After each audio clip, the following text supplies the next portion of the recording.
Hello, my friends. Top 10 list for you. The top 10 tax myths that people still believe. Number 10, I don't need to file a tax return if I don't make enough money.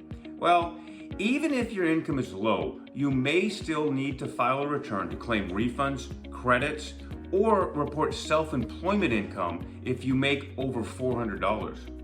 Number 9, getting a tax refund means I did my taxes right. A refund just means that you overpaid throughout the year. It doesn't necessarily mean your tax return is accurate. Number 8, the IRS will call or email me if I owe taxes. Not true. The IRS will never initiate a phone call, email, or a text.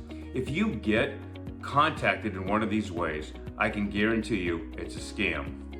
Number 7, I don't need to report side gig income or cash income.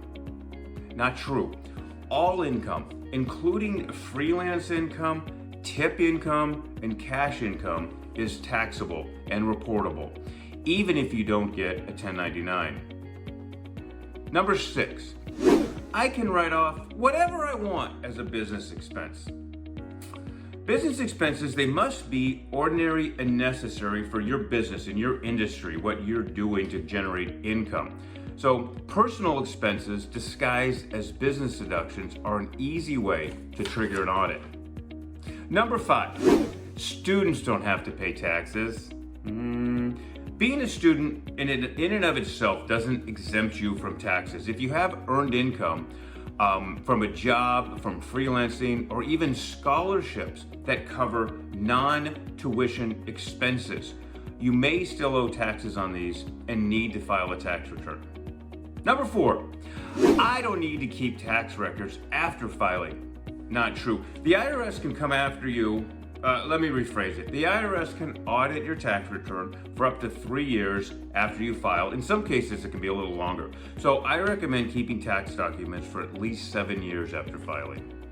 Number 3, home office deduction. Oh, that's going to increase my chances of an audit. As long as you meet the strict exclusive use requirement of the home office deduction, claiming it is not going to automatically trigger an audit. Number 2, I can avoid taxes by moving to a different state. Well, it is true some states have no income tax, but you will still owe federal taxes, and sometimes you're going to end up owing state tax in another state where you earn the income.